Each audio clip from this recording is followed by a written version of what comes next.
సిద్దిపేట జిల్లాలో ఎంఎస్ఏ నుంచి యూత్ కాంగ్రెస్ నుంచి 20-30 సంవత్సరాలుగా పార్టీ అభివృద్ధి కోసం కష్టపడిన వాళ్ళు ఎందరో ఉన్నారని, వారికి పార్టీలో ఎలాంటి గుర్తింపు లభించలేదని సిద్దిపేట జిల్లాకు చెందిన కాంగ్రెస్ సీనియర్ నాయకులు హరిప్రసాద్ ఆవేదన వ్యక్తం చేశారు. పార్టీ పెద్దలు దయచేసి తమ కష్టాన్ని గుర్తించి అధిష్టానం కోరాలని చెప్పారు. ఈరోజు మా వ్యక్తిగత సమస్య కాదు ఇది. దయచేసి ఈరోజు సిద్దిపేట జిల్లాలో ముఖ్యంగా ఎవరైతే కష్టపడి ఉమ్మడి మెదక్ జిల్లాలో ఎన్ఎస్యూ నుంచి యువజన కాంగ్రెస్ నుంచి గత 20 సంవత్సరాల నుంచి 30 సంవత్సరాల నుంచి పార్టీని నమ్ముకొని పనిచేస్తున్నారో వాళ్ళకు కొద్దిగా పార్టీలో గుర్తింపు లేదని ఈరోజు బాధపడుతూ ఉన్నారు. మేము అధిష్టానాన్ని ఒకటే కోరుతా ఉన్నాం. ఈరోజు మా వ్యక్తిగత సమస్య కాదు ఇది.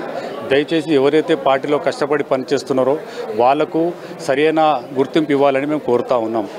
మేము ఇక్కడ కోవట్లకు సిద్దిపేట జిల్లాలో కోవట్లకు పెద్దపీట వేయడం జరిగింది.